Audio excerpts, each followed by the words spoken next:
These two guys survived the David Kahn era of Timberwolves basketball and live to tell about it. It's Flagrant Howls with Phil Mackey and Kyle Theige. And to your favorite Timberwolves lifestyle podcast. Oh, look at that. We got a blank space there for someone to maybe fill the void. I wonder who that could be on the YouTube channel. Oh, hi, it's Craig Kilborn, Lord Kilby, Gold Craigers, making his second appearance on Flagrant Howls. Good to see you guys again. Welcome back, sir. We're happy to have you here. By the way, if you haven't checked out the Life Gorgeous podcast, the Craig Kilborn podcast, you can find it YouTube, Apple, Spotify. One of the most passionate Timberwolves fans we know, and you just sat down. We'd actually love to just like pepper you with questions about. We both watched the whole. I watched. I don't know if Kyle, if you listened or watched, but you had A-Rod on for like an hour. And yeah. Kyle, why don't you tell Craig what you told me before Craig jumped into this soiree here? Well, again, it was a great pod. You've had Jim Pete on this spring, you've had Grady on, and now A-Rod. But as a Minnesota fan, both Twins, Vikings, Timberwolves, you did something, and this is why you're the best in the business. You did something that I thought was pretty impossible, and that was make Alex Rodriguez really likable. Like, he came off very well. I mean, I got a comment. I got a comment from somebody on my iconic Instagram at Mr. Craig Kilborn. But I got a comment, and he said, I haven't liked him since he left Seattle. This was great. More A-Rod. This was great. Now, he's and I don't watch all the baseball broadcasts, but my understanding is he's pretty good, right? He is really good. Yeah. I think it's hard because at the end of his baseball run, you remember him. I think he was sitting in studio with like Michael Kay pointing a finger, the steroid stuff, whatever. And so he had a lot of digging out to do from a PR perspective. But I think he's great on broadcasts. And some of the stuff he was saying to you too, he told some great George Steinbrenner stories. Yeah. He talked pretty openly about he went to bat big time for Tim Connolly when you guys got into that type of stuff. And he was pretty open, man. I'm starting to like him too. I think he's polished in his answers. Definitely. He knows what he's doing, but he had some good ones. The funny thing is I had this story. I told it okay on the podcast, but I could have done a better job. But basically, it was funny. My longtime girlfriend, Princess Cherry, is a costume designer, and she makes clothes for Rod Stewart and his band. Wow. You guys are young, but a lot of women, especially middle-aged women, adore Rod Stewart. Oh, yeah. And so she has to go up and deliver this. He lives in these estates, and there's a guard, and there was a new guard, and she says, Sir Rod, and the guy thinks it's A-Rod, and he's calling A-Rod. And I believe this is when A-Rod was dating Jennifer Lopez. So, and the guard says, no, what do you got? Bedazzled shirt. And then the guard goes, no. And then the experienced guard says, she said, Sir Rod, she's fine. Let her go through. But the guard thought she was trying to meet A-Rod. It was very funny. And bedazzled shirt would have given it away in that situation, right? It'd be hilarious if those two could swap outfits for just one day. Have you guys ever seen Rod Stewart in concert? Uh-uh. Phil, can you name one of his songs? If You Think I'm Sexy. That was my Don't ask me to name another one. Right? That's a song, right? By the way, I also want to say something for the viewers and the listeners. Phil and Kyle and I, we know each other. And when I was in town for the playoffs, I saw Phil for lunch at a great place, which I really liked. Nicollet Island Inn. We can plug him. Can plug him. Phil, did you know that Kyle and I were staying at the same hotel? I did. That's the funny part. So I did not. I think Craig, you told me that you were staying at a different hotel, but then you switched or something. But I went to go pick, because I was at that hotel the day before meeting Kyle to go get drunk at a Twins game. And then the next day I went over to pick you up, Craig, so we could go do a little brunch lunch, and Kyle and his family come walking out with you. And I was like, what? I know his parents better than you do, Phil. Yeah, I know. I spent a lot of time with those North Dakota, South Dakota people. Yes. Which state is it, Kyle? North Dakota. My mom was just fanboying over you, and I think my dad, Phil, I told you this, my dad was fanboying over you. So they were both excited to see the two of you. They didn't really care to have brunch with me. So maybe you just kind of slithered off. They probably knew I knew Rod Stewart, and they wanted to probably. Rod. You can sense it with you. You walk into a room and people are like, that guy probably knows Rod Stewart. Just gives off those I know Rod Stewart vibes. Oh, so funny. So I'm fired up. I got to interview A-Rod. I also had Chris Finch on much earlier. So I have to be careful. It's supposed to be a national podcast. But all these people But like 75% of the episodes are just deep dive questions about the Wolves bench.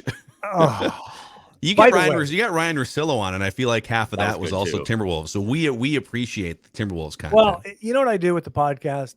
I find my Instagram more creative than the podcast because I can just show a picture and say something, funny quip.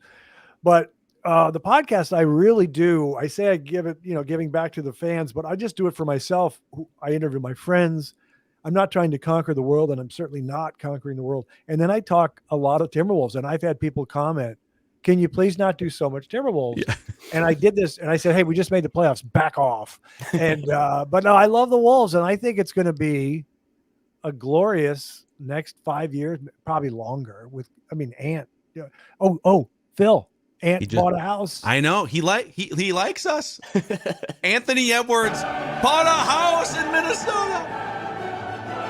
Now some people are saying, he might just be looking to flip that thing for a better deal. Since we're already weaving around here, so one time like 10 years ago, it was after Michael Beasley. I don't remember how he left the Timberwolves, but the Timberwolves said goodbye to Michael Beasley, and I went to the Michael Beasley estate sale out in Orono, Minnesota. He just like hired a company, and it was one of those deals. I don't know. Maybe this is how rich athletes just kind of roll. They just decide, all right, I'm going to a new team now. I don't want to deal with like moving. So he just left everything in the house pretty much. I think he brought maybe some clothing to wherever he was going. And so my friends and I, we swooped up a stone outdoor gargoyle decoration. I bought his baseball glove, a cheese grater, a toaster, and I think there was one other like random thing that we bought. Oh, there's two things of tartar sauce in the refrigerator too, but we felt like those might be expired. So the Anthony Edwards estate sale at some point. Hopefully it doesn't happen for like 15 years. Yeah. He's around for a long time, but The house highly is recommended. not on Lake Minnetonka. It's in Wayzata, but it's not on the water, and it's very pricey. So it's a special house. Have you ever been to Cove, by the way? Oh, Love Cove. Cove. Twice. Get some of that Cove ceviche. I went with my Inject it. friend Charlie Swanson. I had the chicken piccata with the what is it? Angel hair pasta, lemon angel hair pasta, very good. And then someone was telling me that in the middle of the day, they just start drinking there at the bar. Does that sound right, or is that? Do No, people that do sounds about right. I think anyone that lives out by Cove, you look at your watch, you're like, is it 11:05 yet? All right. Yeah, I'll take The some. sun up? Yeah, let's start drinking. Take some calamari and whatever your smoothest Pinot Noir is. It'd be great. So speaking of the podcast, Yes. you pretty much had everyone on Wolves related. Is there anyone else that's kind of like your white whale? Like, I feel like you could go 4 hours with Kevin Garnett if you just had him on the Yeah, I also had Mark Laurie on, by the way. Yep, I you've just had 'em remembered all. that. Yeah. I don't know. Let me just think.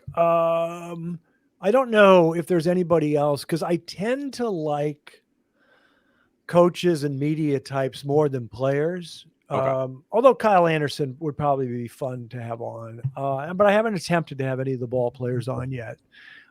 There is something I want to ask you guys and kind of tiptoe around, which is I try to be positive, but I'm now, as I think we're contending which is hard to believe.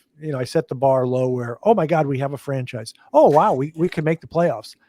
Now it's haven't been relegated yet to Yeah, the but- G but- League. This is great. yeah, but if there's not a juggernaut team out there, we were playing well against Denver. I mean, we were.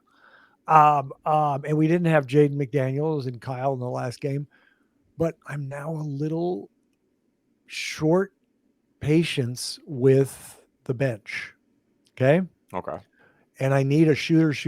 You see what shooters do. They change things. 3-point shooters change everything. And I like a balance with 3-point shooting and inside play.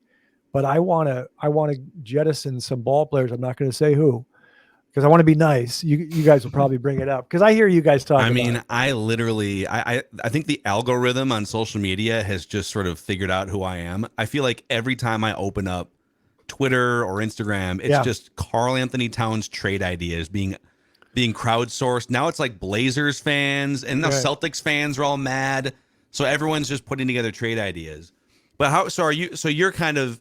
It's not. And by the way, it sounds like you and Alex Rodriguez on the podcast. You both feel better about the Timberwolves now than maybe 3 weeks ago. Watching Denver roll through the Suns, roll through the Lakers and whatnot, right? So you're more like bench tweaking mode than like. Yep. Okay. And by the way, he was the one who said he feels better 3 weeks after. I felt better during the game. I said, we didn't lay an egg. We won that game at home. We got to fly back to Denver. I just really liked it. And I saw some things in the second half that I really liked. So I know that Phil doesn't like Cat nearly as much as I do. You do remember offensively in the last few years, like Jokic couldn't guard him. And Embiid, he's too quick for Embiid. So, and I think our friend Dane Moore would say there's no 5 that can guard him. So he's matched up with these 4s. Mm-hmm. And they were trying to post him up against Aaron Gordon. And for some reason, it didn't work because Jokic was helping. So then Finchie adjusts and he just puts him on the perimeter. It was a joke in the second half where Aaron Gordon couldn't stop him. And Cat kept driving and drawing fouls and making layups. And I'm like, so I get excited with Cat because I think he's incredibly gifted. And I'm aware of his flaws and they bother me. Kicking out on the 3-point, his leg and the silly reach fouls. And I'm not opposed to trading him one day, but not now. I want to run it back. I want to get more simpatico with Rudy Gobert, and we all are in unison on Ant's the greatest thing that ever happened to the Wolves after KG. So I'm struggling with Jalen Noel and Jordan McLaughlin. Yeah. I'm sorry. I this is a safe space, right? Safe space. Well, it is. I mean, and Kyle, I've been telling Kyle, Jalen Noel and J-Mac, those guys are terrible. And he's been, no, we have been, But they were good 2 years ago. I think Phil at one offered point Jalen- we renamed the show in honor of them at one point, Yeah. like 6 months ago. And now it's just this embarrassing walk of shame, but yes. Yeah. I mean, I think back to Craig's point, you even brought up in that game 5 against the Nuggets, that like if Rudy grabs a couple of rebounds, it definitely goes back to game 6. I thought that was a very good point. The guy hit a 3-pointer and it was right there. The rebound was right there and they kicked it out. All that guy does, I almost sound like Chris Carter. All Michael Porter does is shoot 3-pointers. I don't know if he does anything else, but anyways. Yeah. So they will, Phil, we've talked about this too. Like they're going to have to make a decision at some point. Because the cap stuff with the new CBA, like they're going to run into a pinch here soon, and it's going to go back to A-Rod and Mark. Like, are you willing to pay taxes and stuff? But I'm with Craig too. Like, I think Conley, Ant, Jaden, Carl, and Rudy played 7 games together, so I would be down to run it back, give them a little more time. I lean with Craig there. Like, see what you got this October, November, December, and then pivot next summer if it doesn't work out or if you need to make a big move because you're going to run into a cap crunch here soon. Totally agree. I'm very optimistic. I hope there's nothing crazy in the offseason like Kyrie going to the Lakers or anything like that. I thought Phoenix was going to be better, honestly. Mm-hmm. I thought that was the team to beat, but Chris Paul got hurt. I don't know what he has left in the tank. Certainly not both hamstrings anymore. Yeah. Apparently. So I had Alex Rodriguez on the podcast. We talked a lot of hoop. Oh, did you hear that question when I said, because it's so frustrating to us, Steph Curry, we drafted Johnny Flynn and Ricky Rubio, Yeah. but the one no one talks about, or maybe they do now, but is Chris Dunn over Jamal Murray. And Phil, you heard his answer, right? Well, it was just a brilliantly phrased question, obviously, by Lord Kilby, professional media frontman. But Alex was very much like settled in, ready for an hour. We're gonna go long form on the answers, except for that one. And you said, what is it? You asked him about.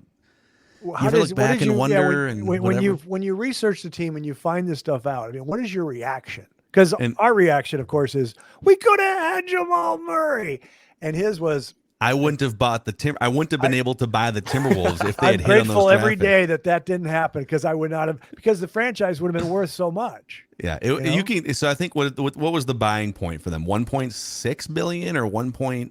I think it was 1.6, and it was, I think, more valued at like 2. So they probably got in at the right time with a nice little discount there. But if they wind up now, if they draft Steph Curry, who know? I don't. It wasn't like can't Bob predict Myers wasn't running the franchise. It was David Kahn at the time. But what were those whiffs that you mentioned? Were those worth like $750 million off the asking price of the franchise? Probably, right? It is. I don't do too much of it. It is bizarre to look back. The one that I think I said it last time I was here, but if the Wolves on draft day didn't, I think they traded Brandon Roy for Randy Foy. Yep. Mm-hmm. If they hadn't done that, you had Brandon Roy and KG. KG would have never been traded, would have never won a championship, I don't think, unless he won it in Minnesota. Yeah. But Brandon Roy was so good and KG was so good that we would have been a top team in the West for a long time. For like the 4 years, and then it wasn't like 4 years, and then Brandon Roy, then the knees. Yeah. And that was the concern. I think and wasn't Kevin McHale made that draft decision. Yeah. And that was kind of the deal. But yeah, what would it have been like? There's so many what ifs. I mean, I think we talked about this last time we had you on, but my biggest what if, people rave about the Marbury KG era being what if Marbury had stuck around? Well, I saw Marbury's career long enough to know that he was a hollow 20-10 guy, wasn't much of a team player, didn't make teammates better. What if Ray Allen wasn't traded for Stephon Marbury on draft night? Yep. And now KG and Ray Allen teamed up with Paul Pierce to win a championship a decade and a half later. But could you imagine? And that was the Western Conference in flux, like the early 2000s after the Lakers dynasty finished up. You could have had those guys running roughshod, man. You had KG with Ray Allen and Paul Pierce. Wally could have filled that Paul Pierce role. Oh, perfectly. That's a good call. That was a joke. I was going to say Gerald Glass, but I don't remember when he played with the Wolves. I don't know if he overlapped with KG. He might have missed the KG connection there in the mid-90s. The Jamal Murray ones Craig brings up is good because I remember like Calipari from Kentucky was like, Jamal wants to be drafted by the Wolves. Please draft him. Like he wants to play with another Kentucky kid and Karl. So the fact that they passed on that one, I think the Steph Curry stuff too. Like if you like Steph, I think we all like Steph. Yeah. I mean, yes, it sucks that he wasn't in a Wolves jersey, but not only was David Kahn here, Phil, who was the coach? Kurt Rambis. Kurt Rambis would have never, ever, like he would have installed, his triangle offense. He would have never let Steph, I don't think, become Steph. So I wasn't a big Steph fan, actually. Okay. He kind of bothered me. But I'm doing a joke here. But so A-Rod did surprise me. No, I'm just saying A-Rod did surprise me with his answer because I just, that's a good point. Like he's being honest that I couldn't have purchased this team. He wasn't saying, yeah, I feel for you guys that you guys didn't get Jamal Murray. Yeah, he's like, I don't care what happened here for the first 25 years. Doesn't matter. But I wanted to ask you, so you guys, was it a watch party of my podcast last night somewhere at one of the beer joints? Or what was it? Yeah, we actually rented out FEMA's. Just the whole lower area. It was That's great. my guy. That's my guy. They were David pouring FEMA. espresso martinis. It was. Have you been to the new one, Mason Margot? Not yet. No, we actually just went to. Apparently, there's like a French restaurant explosion here in Minneapolis. We just went to the new Vincent restaurant, Chloe by Vincent, a couple nights ago. So we're trying to make our way through all the French restaurants that are popping up. If you mention my name, it's a free vodka martini at Mason Margot. Oh, beautiful! Is that how it's pronounced, by the way? I think it is. That's what it looks like. Mason Margot. I don't know. Yeah. So apparently they're booked out for months and months, unless you know Craig Kilborn or. It's the Rudy Gobert influence. French restaurants in Minneapolis. I know it is. Yeah, for the next 3 years. So, just continuing to unpack the Alex Rodriguez conversation here. You kind of went down the line and he talked about how much time he has spent with Anthony Edwards and how they go to. A-Rod likes to go to games around the league in these playoff games so that he can kind of see what do great franchises look like on the floor, in the arena, fan bases, everything, and they want to apply that stuff. But I thought it was interesting. He said, yeah, there's a mentoring, like it's good now that Ant knows who he is, Ant didn't know who A-Rod was when A-Rod took over, but they've gotten to know each other. But A-Rod said it's a two-way mentoring street. I've learned more about basketball sitting next to Anthony Edwards at these games than I did in 20 years watching basketball as a fan. Yeah. It is interesting that they're. I love that they're bonding and spending time together, and I really like how Ant is so competitive. How upset he was when he missed that shot. I did want to. I can't remember if I talked to you guys about this off camera, but I see the floor, but I sometimes overlook things when I watch the games, and had mentioned to Chris Finch when I was chatting with him, I said, no one ever talks about Ant's ball handling. He just can really yo-yo in traffic and between his legs, because it's so irritating when you have Andrew Wiggins and Jaden McDaniels. These guys can't handle the ball. Jaylen Brown. Brown. Oh, and Finchie's like, yeah, sometimes he forgets the ball when he has his burst of speed. And now I see it more after you mentioned it. I overlooked. I go, hey, what happened there? He lost the ball. The ball is back by it's back by the top of the key. It's kind of a weird. Wally Zerbiak was like that too, where he would have to look. He'd go behind the back, and then he'd have to like turn around and find the ball. Right. Is that do you guys notice that with Ant or not? There's like some still like young giraffe, like a baby giraffe, like doesn't always know how his legs work. Right. There's some of that with Ant, like his speed. He is at full speed, one of the fastest guys in the league. And sometimes he does, he's got 30 minutes to catch a flight. He forgets his bag. In this case, he forgets the ball, but that'll come with. Did you guys see the photo, Phil? I know you love this one, but you see the photo of him and Finch the other day, just at the facility working out. Ant's got a new haircut. Yeah. The Michael Jordan comps just continue with his kind of shaved head. But where was the other photo that popped up? And I don't know when it was from, but it was Anthony Edwards and Scoot Henderson hanging out there. Oh, really?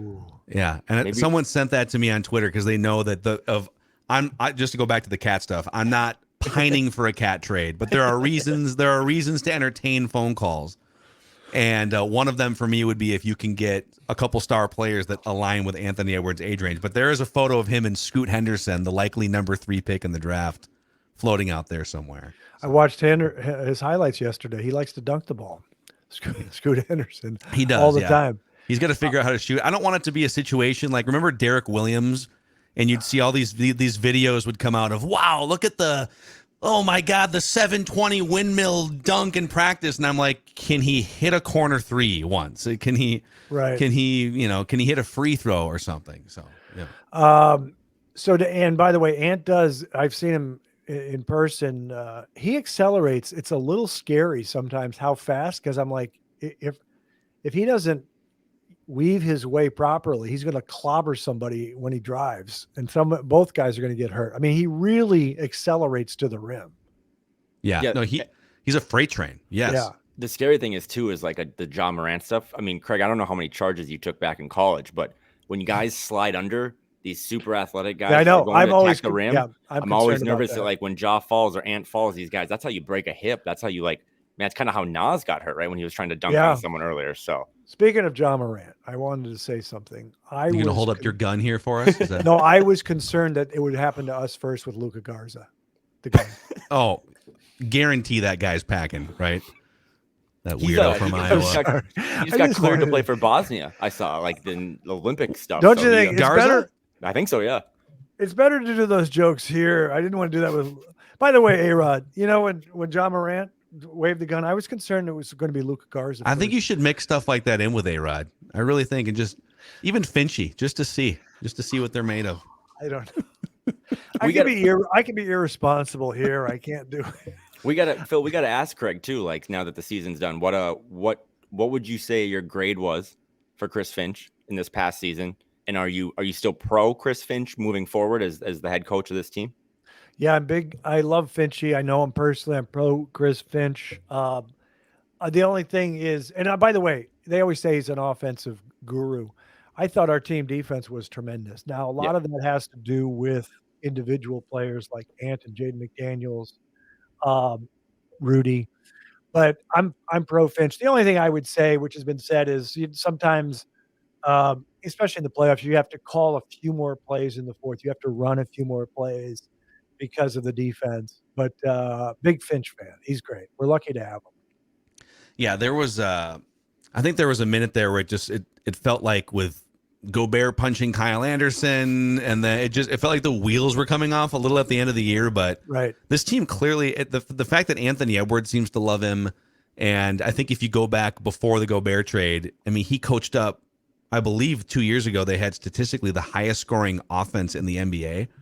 Was that at Toronto or was that at Denver? Or no, I think the Timberwolves had the highest. I'm pretty sure 2 years ago. Am I wrong? 2 years ago. No, I think you're right on that. Yeah, they averaged, I think, the most points per game of any team in the NBA. They kind of snuck in there down the stretch. So there's a lot to like about him. But It is going to be interesting. This is the first time in back-to-back years where there's been expectations for a Wolves team going into a season. No, there's pressure. I thought there was pressure this past year, but once Cat went down, there was some exhale. But there's pressure. But I think it's good. I mean, there were games I just said, wow, this team is special. A lot of it was Kyle Anderson. It was just we had some regular season wins that against good teams that were just tremendous. So I'm feeling really good about the Wolves. I really am. I just want to make sure. Don't you think a sharpshooter off the bench would change things? Well, that brings me actually to a list of Karl-Anthony Towns trade ideas here. No, so I'll. By the way, we're not trading Phil. I don't want to ruin it for you, but we're not trading him this season. So do you think? So you're pretty sold on that, right? Like that they're. Yeah, but my thing is they're going to run it back. Oh yeah, they'll run it back. I mean, again, I've said before, I'll listen to everything. So if something crazy happens where they say, let's do this, this, and this, then, but I don't, they're not going to trade him is my opinion. But then let's see after the next season, if it's Rudy or Cat that we decide to trade and what we get. Just so you guys know, I'm doing this because there's about 5% of our audience that chides me in the comment section and thinks the only thing Mackey does, he just brings people on the show, or they'll bring people on Mackey and Judd, and he just desperately clings to them, asking them their Karl-Anthony Towns trade ideas. But I think like the fact that Jordan McLaughlin was such a great stirrer of the drink for a minute there, like a year and a half. Yep. But the fact that he can't make a wide open 3-pointer, he's undersized. I think moving on from him and getting someone in here that, is just has a little bit more upside, and then someone who can fill the role that we thought Jalen Noel would fill, which is just the buckets guy off the bench. Like, can you get a guy someone that can come in and be a burst of energy and knock down some threes? The team was ready made for Jalen Noel to be that guy, right? How many times? All right, here's 20 minutes. It's unfortunate. Go do it. Go make it happen. Or Cat's out. We need a secondary scorer here. Like, can you find a couple guys to fill those minutes? That's the question. So this is the thing I don't do anymore. When I was your guys' age, I was, a hoop junkie, and I watched the entire league. So I don't know the names of these guys. I don't know who's out there. I mean, they're guys that I liked last year. I like Malcolm Brogdon, who went to the Celtics.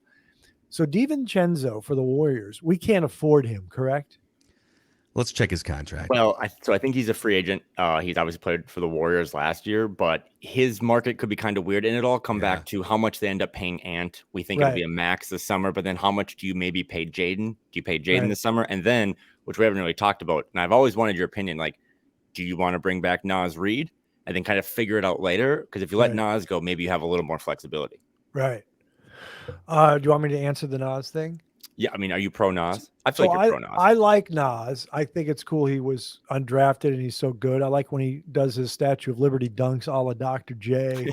I like him. I'm not as enamored as everybody else is because I know he's also I sometimes think he's a little not reckless, but he'll just drive and throw up a little left-handed jump hook and stuff. Like, he's very good, especially in the regular season. And he was playing amazing. And the thing he did this year, which I didn't know he could do, he would drive and bank it in off left hand or right hand. Mm-hmm. So he's very, very good. I don't know how good he is as a rebounder and a defender. I know he helps and blocks shots. So I like him. It's just basically if you have Rudy, Cat, and then you have Kyle Anderson coming in there, I don't know. But I assume we're going to keep Naz. I might be giving the wrong answer because I like him, but I think everyone else loves him. Does that make sense? That makes sense. Yes. And I think he just the way that he has gone from undrafted summer league, won himself a contract. I think we're almost projecting that he's going to keep getting better. And my question would be, like, I think Jaden McDaniels is for sure going to get better. And so you're going to pay him $20-25 million a year based on what could he be in 2 years from now. My concern with Naz Reid is that he's a pretty good 25 minutes off the bench guy that has some holes in his game. And he's definitely a rotation NBA basketball player. Yep. But if he doesn't get better, is it worth giving him a contract? And I don't know that they have the luxury of like giving him a contract and finding out, because he's going to have a lot of options if he wants, right? Yes. So kind of in agreement on that. I think for the listeners, Phil is agreeing with me. That's not agreeing with Just in case you're keeping score at home while But- consuming this but podcast. I also want to say something because you mentioned Jaden McDaniels. So, they make this big trade for Rudy. We get to keep Jaden McDaniels. And I remember at the time we were all high on Jaden McDaniels. And I said, yeah, I don't know how good he is. I know he's a good defender. I don't know how he's working on his ball handling. I don't know about his shooting. He did better than I thought he would. I thought he was great this year. I was like, oh my God, he makes all these corner threes. Mm-hmm. I don't understand how he drives and throws it up. Like, he's worked on his ball handling, his crossover. He's still not the greatest ball handler. He's going to turn it over sometimes, but we wanted Ant to make the jump and take that leap, and he did. I was really impressed with Jaden McDaniels. He made a bigger leap than I thought he was going to. Yeah, I think his leap gets overshadowed because the other kid in their draft class takes a bigger leap, right? Like Ant becomes an all-star. But I think Craig's right on. I mean, Phil, you know this better than anyone, but Jaden McDaniels is like my favorite player. So having a guy that's not afraid to kind of be that 2B to Ant, doesn't really care about any of the media stuff or any of like the outside the basketball court stuff. He just wants to play basketball. And as he said, kind of ruin your night. So they'll have to extend them both this summer, Craig, to kind of give us that 5-year, 7-year window of optimism. But so far, it's been trending well for both those guys. I mean, what a fantastic pick at 28 a couple of years ago in that draft. So let me say something about the shooting. So I watch these games. The great equalizer is the 3-point shot. Changes things. Yep. And I remember Caldwell Pope against I guess it was the Warriors. Close game in Denver, and then he hits 2 threes in the fourth, and it just changes everything. And one of the reasons we did so well in Game 5 at Denver was in the fourth. Taurean Prince hit a big 3, Mike Conley hit a big 3, and Nickeil Alexander-Walker hit a big 3, and that changes everything. So I don't know who that person is out there to back up Mike Conley or come in as a 2 guard. I don't know who it is on the bench because I don't follow the league enough. I don't know who's available, but we need a dead eye shooter because it just changes everything. Well, you know what? So I'm just looking this up real quick. So Jalen Noel and Jordan McLaughlin combined for 36 minutes a night and 6 3-point attempts per night at like a 28% clip. Could you literally just replace those minutes with someone who shoots 40% from 3 and takes the same amount? That would get you an extra, this is oversimplifying, like 3 points per game, which could be a huge difference maker throughout the year. Can I interest you in if you want a fearless shooter of the basketball, can I interest you in Malik Beasley again? Because I think he's a free agent this summer. So bring him back. Man, how about all those players? When you start to unpack that Rudy Gobert, actually, we did this a couple weeks ago on the show. When you take the 2 big trades, the Gobert trade and the Conley trade, and you start to look at the draft picks are one thing. Be nice to get some draft capital back at some point, but just the players involved.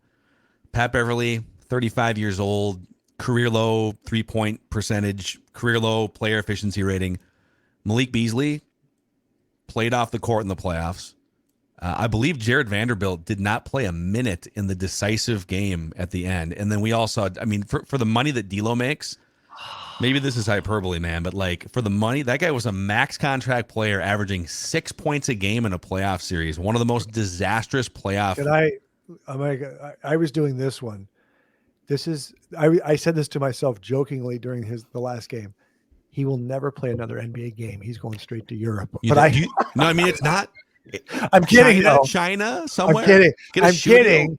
But that was, come on. I'm the guy who likes D'Lo because he's so stylish, and I know he's mercurial and all that stuff. Yeah. But man, that's a bummer. I actually feel sorry for him. I would have felt a little sorry for him if 2 weeks before he laid an egg and got benched in a playoff series, if he hadn't done a Q&A with The Athletic in which he said the Timberwolves were holding me back. I'm a killer man. I need to spread my wings and fly. It's like, and then he was like lamenting being the third option on the Timberwolves while the Lakers are just begging you to be their third option in a playoff series, So I don't want to like bully the guy, but yeah, that was, I guess when you look at all those players that they gave up and then Leandro Balmaro We were all kind of wringing our hands for a while. Oh man, what if he's the next? He scored 6 points this season. He couldn't even get off the bench on a bad team. He's no Marko Jaric. No. Kyle, you don't remember him? Jaric. Marko? I remember Jaric. I think he was married to like Miss Universe too. Well, I think he was with Adriana Lima, but Adriana Lima. Yes, Mm-hmm. yes. There's no reason for me to know that or bring that up. Would she ever sit courtside at Timberwolves games? Adriana? I love the Wolves. That's a good. We're going to build a new Target Center right in the same location. That's my intel. Okay. So where are we going to play in? XL Energy Center? US Bank Bank St. Paul? Stadium? I don't know. Oh, hey, they played the Metrodome one time, right? Exactly. For a couple Football years. stadiums are such a bad view for basketball. Like, where would you rather have them play for that season? XL in St. Paul or US Bank Stadium? What just pack the barn? Just put like what 1,500 people in the barn. Yeah, and let's get Anthony Edwards ACL a couple more challenging trips to the raised court. Why do they still have the raised court at Williams? Well, I don't think you can, renovate that. It's raised up there. You put the netting around, hence the cagers. Do you know what the guy I told you? I have this guy coming up, Joey Buss, 38-year-old, one of the owners of the Lakers, Jeannie Buss's younger brother. He gave me a trivia question about the Minneapolis Lakers that I did not know. Oh, I'm going to run it by you guys to see. I didn't know this one. Okay. What was I guess they did a poll in the newspaper back in the day. What should we name the Minneapolis basketball team? And obviously Lakers won. What was the second choice? Wow. Oh, I don't think I've heard this one. I hadn't heard it. I would just be guessing. Was it animal related? No. Okay. No, so it was related to the nets around the court, the old term, where the term came. Cagers. I'll just tell you what it was. So the cagers. No, aqua cagers. The aqua cagers. That's what he told me. That sounds like a minor league baseball team. Aqua cagers. That's what he said. All right, I'm going to piss off a chunk of the audience by saying that's a better name than Minnesota Wild. What were we doing there? What is, and then the mascot, it's like this ambiguous, is it a bear? Is it no, it's a wild? I don't know. What is wild? Hey, Kyle, do the people know in Minnesota that Phil doesn't like hockey, or is that I think it's becoming more and more prevalent. Yeah. You speak respectfully to the hockey whisperer here. Okay.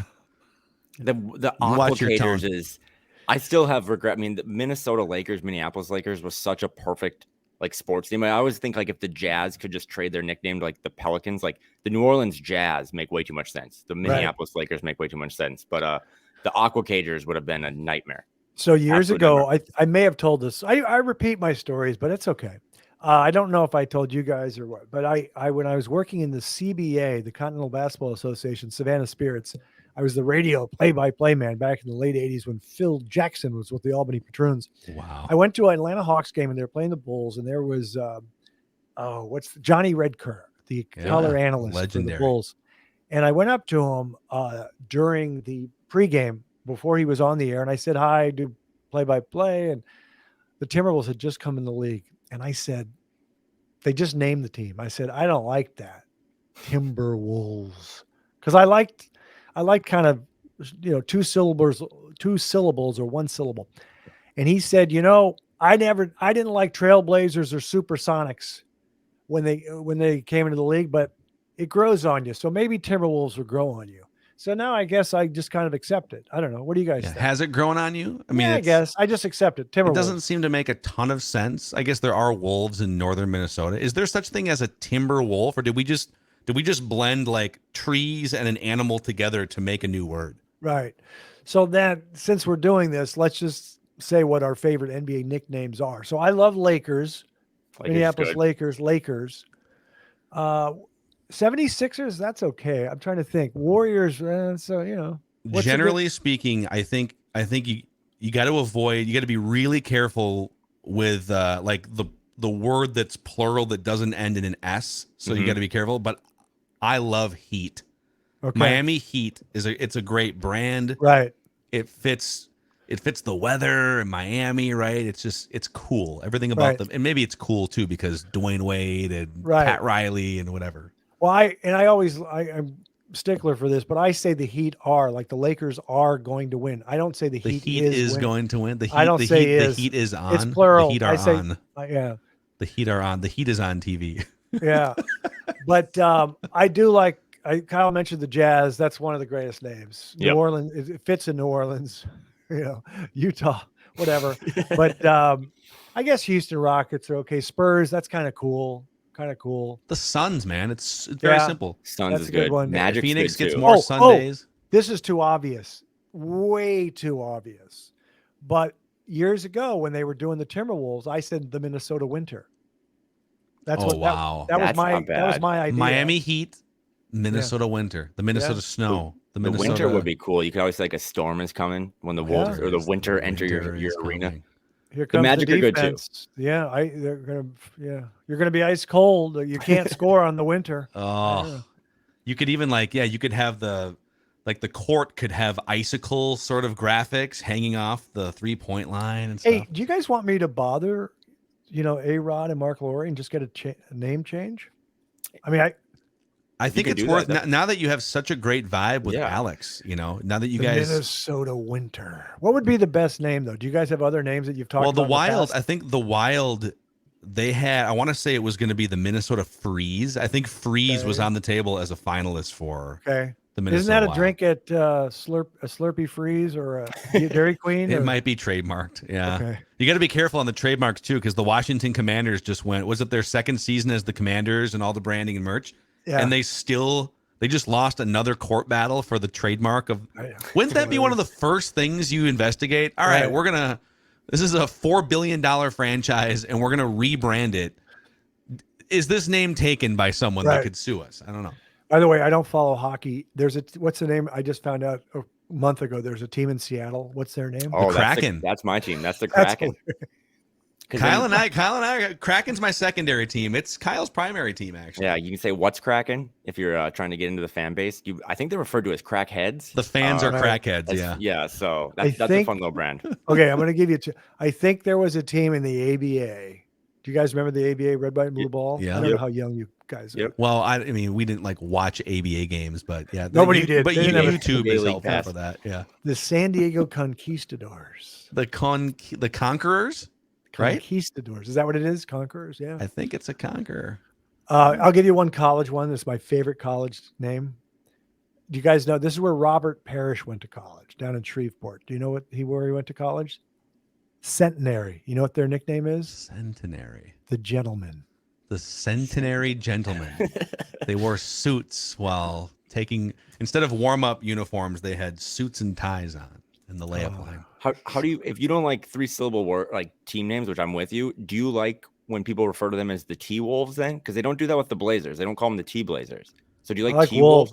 Wolves? Timberwolves or Wolves? Okay. Yeah. There's also a I hate thing. T-Wolves. This is a side note. You never call San Francisco Frisco or San Fran. It's either San Francisco or the city. Those are the two. Just I lived up there, but I've heard guys say that even if they played for the Warriors, they say it wrong. It's not San Fran or Frisco. It's San Francisco or the city. Okay. And Minnesota, it's not mini. No. Outsiders No. say mini. Well, Sometimes even insiders will say an insider that came from the outside. I think I've heard A-Rod say mini before. Got to be careful there. I think KG says mini. I think I could be wrong. You know what? If KG says it, then I take back Yeah, everything. we're I- back. Yeah, I think we're fine then. It's mini. Let's just call it. Are Mini. you okay with me telling A-Rod affectionately we tell KG's a little crazy? Yeah, you slipped that in there, Yeah. and he is. I think that's the thing. The public sees KG as kind of like Kirby Puckett. This godlike sports figure, and people behind the scenes might have different interactions or stories about a cantankerous Kevin Garnett. Sure. But I think he's mellowed out enough. And I don't know, you tell me. I mean, A-Rod said he's at least met with KG a couple times. I think the minute that Glenn is no longer the majority owner, priority number one for Alex specifically, because he's they came up together in their respective sports. That would be number one on my Alex Rodriguez checklist. Hey, we're the majority owners now. let's retire your jersey. Once you come back. Let's do Gugliotta and then KG. Exactly. Let's start there. I think Mark Laurie has been greasing those wheels too behind the Right. scenes. I think Mark's played a big role, and I think maybe a couple dinners recently. And I'm with you on Phil that when Glenn's out or doesn't have the big key to enter the arena, that they'll get him back in there and retire that jersey. Quick, I'm asking you a Wolves question again. I just interviewed this other guy, the Dave McMenamin. McMenamin. And you know how the national media, they have a different view of the Wolves. And I'm very optimistic after that Denver series. And I said, am I being unrealistic to say top 4? I said top 4 in the West. He was like, no. They'll make the playoffs. I can't see him top 4. This is for next year you're talking. Yes, sir. Yeah. What do you guys think? Oh boy. Kyle? What was the 4th seed last year was 45-37, and the Wolves were 3 games back of that, and they missed 52 games of Karl. Yeah. And the West just continues. I mean, the Nuggets are going to be around for the while, but there's a lot of teams that are getting older. The Clippers, the Lakers, the Suns. Better? Who's getting better in the West? Well, all I know is in my opinion, we're better than Sacramento. We beat them in the regular season. They had a much better record than we did. So I see us there in the top 4. Suns get better. I think if you get a full season of Durant, Booker, the Suns should get better. So they're going to be in that mix. But if that whole back to the John Moran thing, if he gets a big suspension, they were second in the West. They probably fall down, right? Let's see what the Warriors do. They have a big financial situation coming up. Maybe the Pelicans, if Zion comes back, they're pretty good. If I'm going to a sports book and the if Zion thing is up on the board, I think I'm fading. I'm fading the if Zion. Yeah. No, I think it's going to be. They should be flirting with the 4 or the 5. Right. 42 wins, 42-40 with 52 games without Karl. So if you run it back, you would think, right? That's got to give you 3-4 game boost. Just kind of I'm hypothetically. not sold that the 52 games without Karl equals 8 games over 500 because they've been. He hasn't been that type of a needle mover. I'm just doing. Oh, I'm sorry. No, you're good. No, you're good. No, I wanted you to finish your sentence. No, but I've been dying to ask this. No, enough Karl slander from me. Enough Karl slander. This is what I wanted to ask you. And Kyle, you weigh in after Phil answers. But so we know that Karl is talented. We know that he's very difficult to guard, and when he's on, I've seen him score 60 at the Spurs. Phil Mackey, when Karl is on, and he is on, you saw him for 3 quarters at the Lakers in the play-in game. Yeah. What's going through your negative little head when Karl is scoring and no one can stop him? Are you? If I could rephrase your question, would it be, "Hey Mackey, when are you going to admit that you were wrong?" I love it. I think what bothers me is, so he was the number 1 overall pick. He's wildly talented. We know what he can do when he's playing at his best. When he's playing at his best, and if you want to go back 3 or 4 years ago, survey the entire league. Let's go 4 years ago. Survey the league. Hey, who's going to be a better player in a few years? Karl-Anthony Towns or Nikola Jokic or Joel Embiid? It was a discussion. Right. And so I want to see Kat tap into, especially year 8, I want to see him tap into the best version of himself. Jokic is just constantly riding his 98th percentile as a player. He taps into it and he just stays there. And sometimes he'll miss some shots, but he knows exactly how to attack at this point in his career. It feels to me like Karl is still figuring out who he is as a player sometimes, which is weird. So to answer your question in a long-winded way, when he's playing at his best, I'm sitting there thinking, yes, when he's playing as well as he can, he's one of the 15 best players in the world. But you can't just do it for the first 3 quarters of the Lakers game. And then when people kind of say, well, yeah, but he was good in this other game. And I said, well, yeah, the expectation is he should just be doing that 90% of the time. Yeah, no, it is a thing where he's definitely has some issues. If we're talking about winning the championship, he's got to do something. He's got to go to a different level. You see, that close game, Game 5, Jokic got a couple layups around the hoop, but he looked like he was laughing when he got fouled. He was like, Jokic is ridiculous. And let me just transition, just because I like you guys and I love the NBA. Who are you rooting for? I don't know when this is airing. We're recording I think this will run in about 30 minutes. I think Oh, really? Yeah, we're gonna post. Oh, this so pretty it's quick. before game one. Yep. So who are you rooting for between the Heat and the Nuggets? I had that in my notes. I had to ask Craig his finals prediction. So I'll say I'm rooting for the Nuggets. I think it's a cool story because it's about as close to kind of a Minnesota build as going through the draft, trying to kind of hit on some smaller trades or smaller acquisitions. So I'll say Nuggets in 5.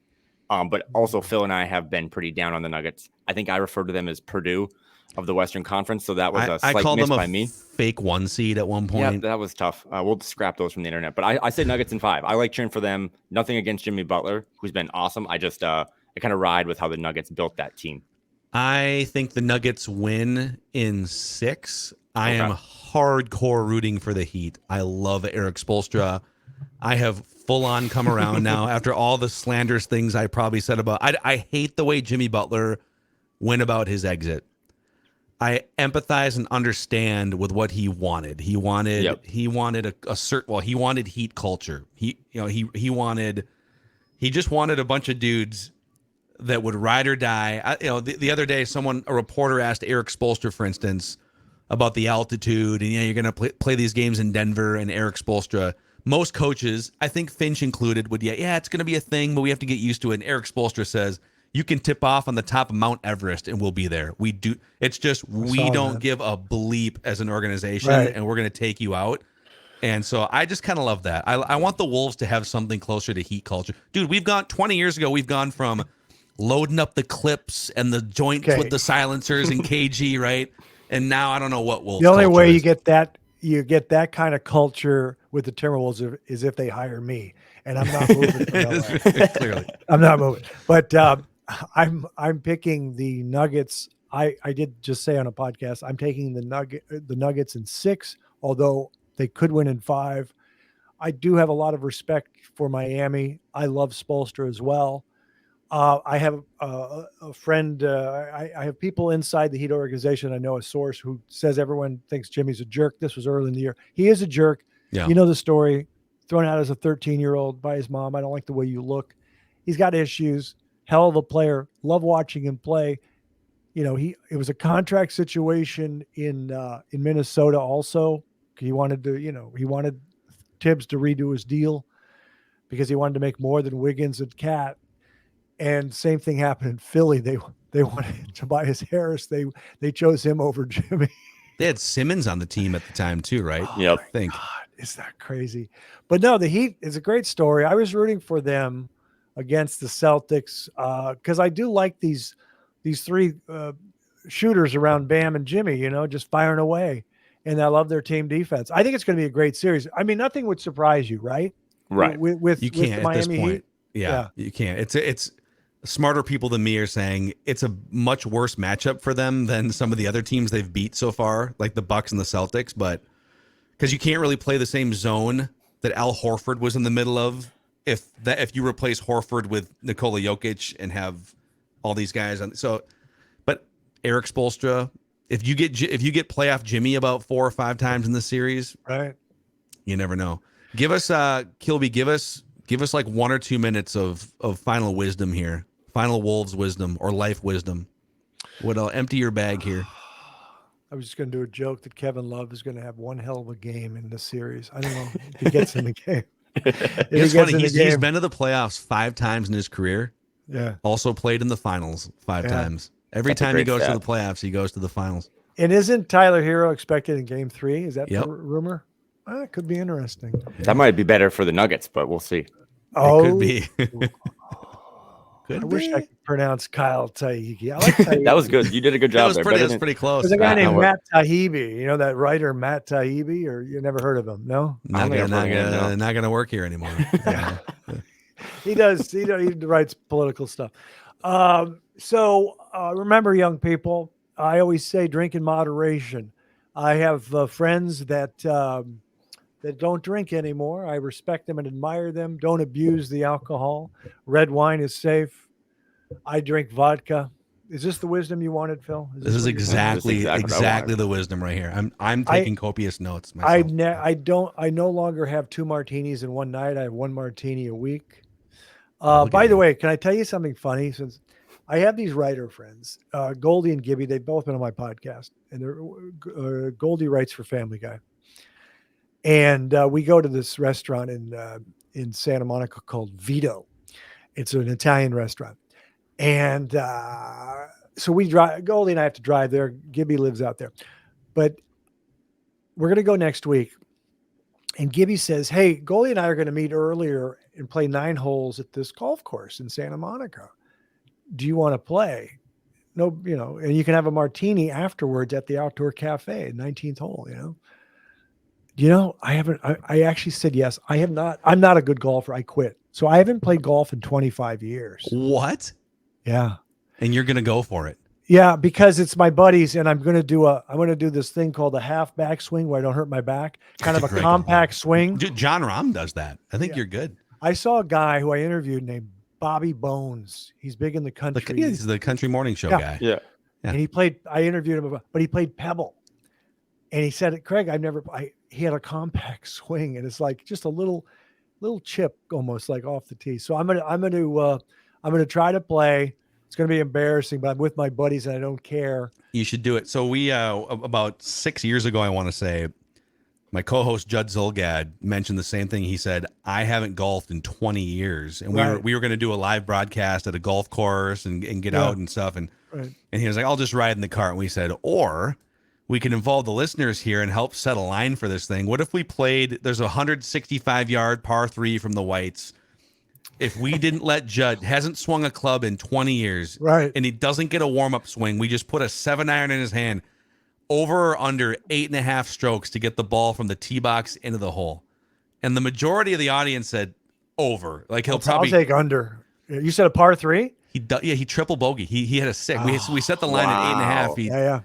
He first shot in 20 years. He pipes it right down the middle. Of course, it's a par 3, and he hit it like 100 yards. So he still had like 50 yards to go to the hole, but then he knocks it up, and I think he 4-putted or something on the green. The weirdest thing, because I have a bad back and my hips release and I push the ball, I don't hook it, and all these things. And I was getting invited to celebrity tournaments at ESPN, and I was embarrassed myself, so I quit. Because I could conquer the jump shot. I worked really hard on my jump shot. Yeah. There are too many variables in golf. But I did play Pebble, and I birdied number 7, which is a par 3 on the water. But I could always putt because it's touch. And one of my favorite things is a long 30-foot putt. I'm not saying I'm making it, but I'm going to put it a few inches from the hole because it's touch. But off the tee and sometimes in the fairway, it's embarrassing. These guys, man, these pro-ams and stuff where – because there's thousands of people just lining the fairway, and you see these poor celebrities. Back up a little more there, guy. Yeah, isn't it weird? Isn't it? Golf is so weird where you have these guys that are good athletes, and they're not great golfers. You can think of the NBA ball players who are not great golfers, the NFL players, and then you got Tony Romo, who's unbelievable. Right. Yeah, it is. Why is Tony Romo unbelievable in golf? I love, and they're doing another one here in a couple months on TNT, The Match. Yeah. So I watch golf. Kyle, you're a big golf guy too. I religiously watch the majors, and then probably I'll even religiously watch like 6 or 7 non-major tournaments throughout the year too. But The Match, if you give me Clay and Steph against, Patrick Mahomes and Travis Kelce or something, who do you I think? am glued. Right. I agree. I loved when I saw Aaron Rodgers and his Cavs play against Tom Brady. Who's better, do you think, in golf, Clay or Steph? I think Steph's really good. I think he is too. Yeah. I don't think I've seen Clay. I think this is Clay's debut. I've never seen Clay golf, so I'd have to say Steph until we see. I just remember when Obama had him at the White House and said, we all know Clay has a better form on his jump shot than Steph. He said that. Dig. Because Steph has a set shot. Yeah, he does. That's so good. A 6-footer with a set shot. Kilby, thanks for the life advice, the wisdom. Guys. If you guys haven't already, go check out the full A-Rod interview. And pretty much, it's a national podcast that just talks Timberwolves. So go check out The Life Gorgeous and enjoy your one martini for the week. Thank you, guys. Always a pleasure seeing you.